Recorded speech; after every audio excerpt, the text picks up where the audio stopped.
Di balik keheningan malam, selalu ada sepasang mata yang mengawasi. Sebuah kehadiran yang mungkin tidak Anda sadari sama sekali. Inilah kisah tentang predator yang telah menyempurnakan seni untuk menjadi tak terlihat. Anda pasti pernah merasakannya kan? Perasaan kalau ada sesuatu di sudut pandangan mata Anda. Sesuatu yang diam, sabar, dan menunggu. Ya, ini kuncinya. Lupakan dulu soal kekuatan kasar singa atau dominasi total seekor harimau. Yang kita bicarakan sekarang ini adalah soal kecerdasan, soal sebuah strategi mematikan yang sudah terasa selama jutaan tahun. Dia sudah melihat Anda sejak tadi, tapi Anda tidak sadar. Setiap gerakan Anda, setiap helaan napas, semuanya sudah diperhitungkan. Dia lebih dekat dari yang pernah Anda bayangkan. Selalu. Perburuan macan tutul itu bukan serangan asal-asalan ya, sama sekali bukan. Ini tuh sebuah mahakarya taktis, sebuah eksekusi yang direncanakan dengan sangat teliti, dibagi jadi 3 babak yang, mengerikan. Bayangkan ini, dari posisi diam total, tiba-tiba whoosh, menjadi sebuah ledakan kecepatan yang rasanya mustahil.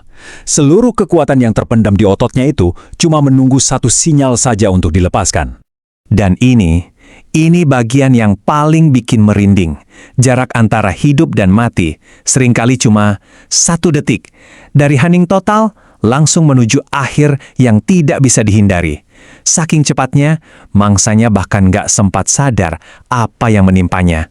Ini bukan sekadar berburu, ini sebuah ritual. Babak pertama, dia menjadi hantu. Lenyap begitu saja, menyatu dengan lingkungan. Babak kedua, ledakan tiba-tiba yang sekejap menghapus jarak. Dan yang terakhir, gigitan presisi yang dirancang untuk mengakhiri semuanya saat itu juga. Prosesnya dingin, penuh perhitungan, dan super efisien. Jadi, apa sih rahasianya kenapa macan tutul bisa sesukses ini? Cuma satu kata, adaptasi. Kemampuannya untuk bukan cuma bertahan hidup ya, tapi untuk mendominasi di hampir semua jenis lingkungan di planet ini. Coba bayangkan Anda lagi ada di hutan yang paling lebat, gelap, di bawah kanopi pohon yang rapat banget, penuh dengan bayangan yang bergerak-gerak. Nah, disinilah dia paling jago. Dia benar-benar lenyap. Pola tutul di badannya itu memecah bentuk tubuhnya dengan sempurna, jadi seperti bagian dari hutan itu sendiri. Anda bisa saja berjalan melewatinya dan sama sekali tidak akan sadar. Oke, sekarang kita pindah ke pegunungan yang paling dingin. Di tempat di mana udaranya tipis dan bekunya minta ampun, dia beradaptasi lagi. Bulunya jadi lebih tebal, gerakannya dibikin sehemat mungkin. Dia bertahan, dia menjadi simbol ketangguhan sejati. Bisa bertahan hidup dalam kondisi yang mungkin akan membunuh predator lain yang kurang tangguh. Tapi kan macan tutul itu tidak sekuat singa ya kan? Dan jelas tidak bisa melawan segerombolan hiena. Terus, bagaimana caranya dia bisa selamat? Jawabannya, cerdas banget. Dia tidak mau main di lapangan mereka. Dia menciptakan medan perangnya sendiri. Nah, siap-siap kaget. Coba pikirkan kekuatan ini. Dia bisa mengangkat beban 2 kali berat badannya sendiri. Bukan di gym loh, tapi memanjat lurus ke atas puncak pohon. Gila kan? Sebuah kemampuan yang hampir tidak masuk akal.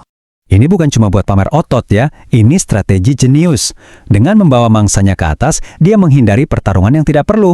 Makanannya aman dari para pencuri. Di atas sana, di singgasananya, dia bisa makan dengan tenang. Nah, itulah kecerdasan yang sebenarnya. Terus siapa sih sebenarnya si hantu ini? Dia itu makhluk yang suka menyendiri, misterius, dan sering banget disalahpahami. Apalagi pas dia muncul dalam wujudnya yang paling gelap. Oke, mari kita luruskan satu mitos besar. Ya, Black Panther, atau yang sering kita sebut macan kumbang, itu bukan spesies yang berbeda. Mereka itu ya macan tutul. Spesiesnya sama persis. Penyebabnya adalah kondisi genetik yang namanya melanisme. Gampangnya ada kelebihan pigmen hitam yang menyelimuti bulunya. Tapi, kalau Anda lihat dari dekat banget, di bawah cahaya yang pas, Anda masih bisa melihat pola tutulnya yang samar-samar. Pola yang sama, cuma tersembunyi di dalam kegelapan. Ini yang membuat posisi macan tutul jadi unik banget di antara predator kelas kakap lainnya. Singa punya kekuatan kelompok. Harimau punya dominasi mutlak. Tapi macan tutul, dia punya sesuatu yang jauh lebih mematikan. Kecerdasan yang tak terlihat. Dia adalah sang ahli strategi. Nah, sekarang kita sampai pada medan pertempuran yang paling berbahaya bagi macan tutul, yaitu dunia kita, dunia manusia. Coba deh renungkan ini sebentar. Dari semua kucing besar yang ada, dialah yang paling bisa hidup dekat sekali dengan manusia tanpa ketahuan. Mungkin saja dia pernah berjalan tanpa suara di pinggiran kota Anda saat malam hari, Dan Anda tidak akan pernah tahu. Kemampuan adaptasinya itu, wow, luar biasa. Tentu, konflik jadi tidak terhindarkan. Saat habitat mereka semakin sempit, mereka terpaksa semakin mendekat. Tapi, ada yang perlu diingat, macan tudul pada dasarnya tidak memburu manusia. Mereka justru berusaha keras menghindari kita. Ancaman yang sebenarnya justru datang dari arah sebaliknya. Jadi, inilah hal yang harus selalu Anda ingat. Macan tutul adalah pengingat hidup bahwa alam liar masih penuh misteri. Sebuah bayangan yang bergerak, sang pembunuh sempurna, dan bukti nyata bahwa ancaman paling besar adalah ancaman yang tidak pernah Anda lihat datang. Sampai sini sudah paham? Jadi kalau teman-teman ada yang mau ditanyakan, silahkan komen dan bantu channel ini menjadi lebih besar dan maju.